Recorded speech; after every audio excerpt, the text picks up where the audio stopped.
আমার WB arts education চ্যানেলে সকলকে স্বাগত জানাচ্ছি। আজকে আমি চতুর্থ শ্রেণীর বাংলা পাঠ্য বই থেকে বনভোজন নামে যে কবিতাটি তোমাদের রয়েছে গোলাম মোস্তফা রচিত, সেখানের হাতে কলমের যে সমস্ত প্রশ্নগুলো আছে সেগুলোর উত্তর নিয়ে আজকের এই পর্বে হাজির হয়েছি। তাহলে চলো চটপট শুরু করে দিই। আর হ্যাঁ, যদি আজকের এই আলোচনা পর্ব ভালো লেগে থাকে তাহলে লাইক করো, কমেন্ট করো আর বন্ধুদের সঙ্গে শেয়ার করে দিও। তাহলে চলো শুরু করছি। দেখো, একের দাগে বলা হয়েছে গোলাম মোস্তফা কোথায় জন্মগ্রহণ করেছিলেন। গোলাম মোস্তফা অধুনা অর্থাৎ আধুনিক বা বর্তমান বাংলাদেশের অন্তর্গত ঝিনাইদহ জেলার মোহনপুর গ্রামে জন্মগ্রহণ করেছিলেন। তারপর দুইয়ের দাগে বলা হয়েছে তাঁর দুটি কবিতার বইয়ের নাম লেখো। তাঁর অর্থাৎ গোলাম মোস্তফার দুটি কবিতার বইয়ের নাম হলো ভাঙা বুক, সাহারা। তিনের দাগে একটি বাক্যে উত্তর দাও।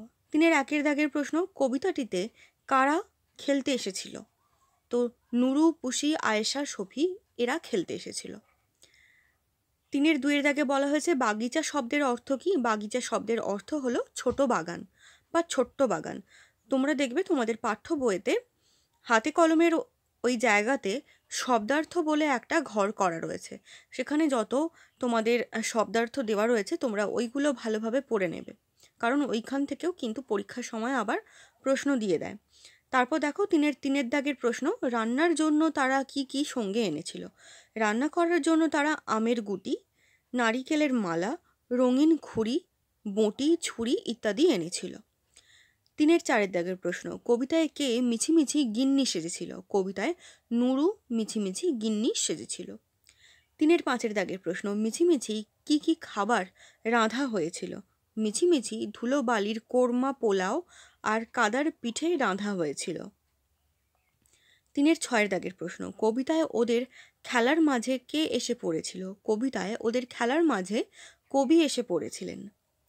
চারের দাগের প্রশ্নে বলা হয়েছে যেটি ঠিক সেটি বেছে নিয়ে লেখো। তো চারের একের দাগে বলা হয়েছে কবিতাটিতে 4, 3, 5টি মেয়ের কথা বলা হয়েছে। তো সঠিক উত্তর হবে কবিতাটিতে 4টি মেয়ের কথা বলা হয়েছে, কারণ প্রথমেই নাম দেওয়া ছিল না, নুরু, পুষি, আয়েশা, শফি। তো 4টি মেয়ের কথা বলা হয়েছে। তারপর দেখো চারের দুইয়ের দাগে বলা হয়েছে বিনা আগুন, জল, কাদা দিয়েই তাদের সবার রাঁধা হচ্ছে। তো এখানে উত্তর হবে বিনা আগুন দিয়েই তাদের হচ্ছে সবার রাঁধা, কারণ তারা তো খেলনা বাটি খেলছিল, সেখানে সত্যিকারের আগুনের কোনো প্রয়োজন নেই। আমরা যখন সত্যি সত্যি রান্না করা হয় তখন আগুনের অবশ্যই প্রয়োজন হয়, কিন্তু খেলনা বাটি খেলায় সেটা প্রয়োজন হয় না। আচ্ছা, তারপর দেখো চারের তিনের দাগে বলা হয়েছে আম, জাম, চা, বাগিচার তলায় যেন তারা হেসেছে। তো এইখানে সঠিক উত্তর হবে আম বাগিচার তলায় যেন তারা হেসেছে। তারপর পাঁচের দাগে বলা হয়েছে শব্দঝুড়ি থেকে উপযুক্ত শব্দ নিয়ে শূন্যস্থানে বসাও। তো দেখো পাঁচের একের দাগে বলা হয়েছে ড্যাশ মাসের এই দুপুরে নাইকো কারো ঘুম। তো কি হবে এখানে? শূন্যস্থানে হবে বৈশাখ, অর্থাৎ বৈশাখ মাসের কথা বোঝানো হয়েছে। পাঁচের দুইয়ের দাগে বলা হয়েছে নারিকেলের মালার ড্যাশ কেউ এনেছে দুটি। তো শূন্যস্থানে বসবে হাঁড়ি। তারপর দেখো পাঁচের তিনের দাগে বলা হয়েছে কেউ বলেছে ছোট্ট, কেউ এনেছে হবে এটা, এটা ভুল হয়েছে, এটা এনেছে হবে।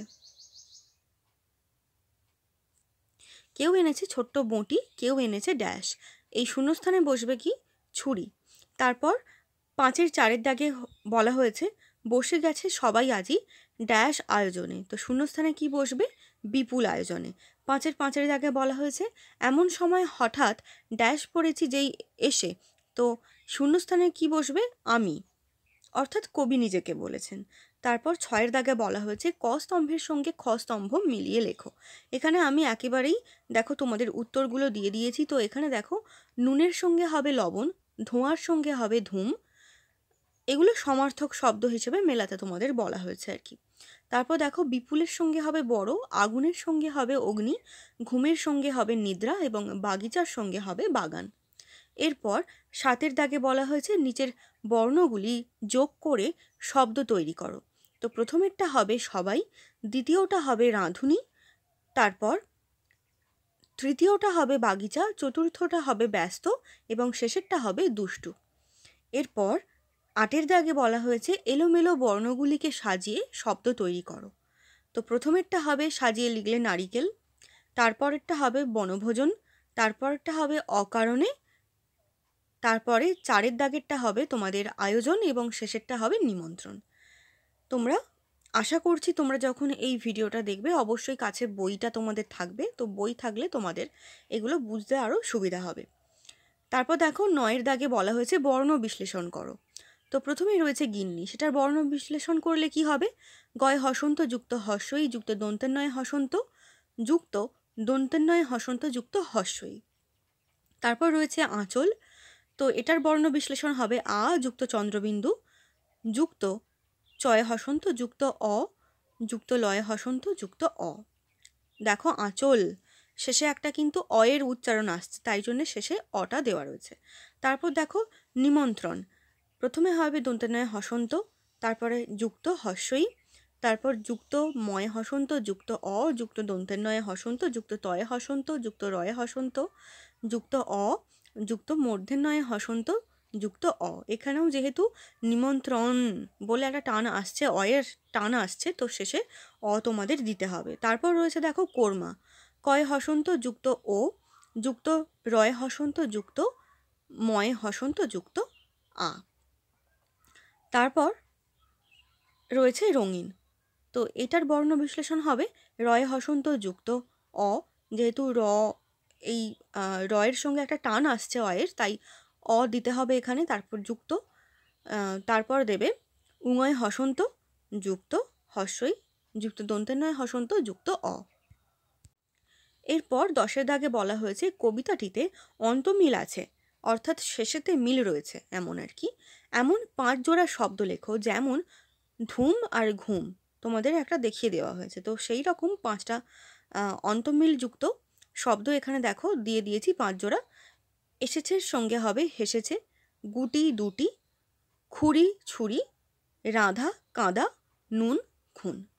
এরপর ১১-র দাগে বলা হয়েছে কবিতায় ধুলোবালি দিয়ে কোরমা পোলাও ও কাদা দিয়ে পিঠে তৈরির কথা বলা হয়েছে। মিছিমিছি রান্নাবাটি খেলায় আর কি কি রান্না ধুলোবালি কাদা দিয়ে তৈরি করতে পারো লিখে জানাও। তো দেখো উত্তরে লিখেছি ধুলোকে জল দিয়ে মেখে সেই কাদা দিয়ে রসগোল্লা, বালি দিয়ে পোস্ত ইত্যাদি করতে পারা যাবে।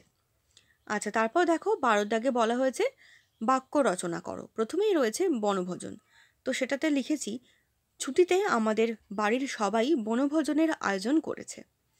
তারপর এখানে তোমরা এই লাইনটা যখন লিখবে, লেখার পর তোমরা একটা কাজ করবে, তোমাদের বাক্যটা লেখা হয়ে গেলে মূল যে শব্দটা দিয়ে তোমাদের বাক্য রচনা করতে বলা হয়েছে সেগুলোর নিচে তোমরা এরকমভাবে আন্ডারলাইন করে দিতে পারো।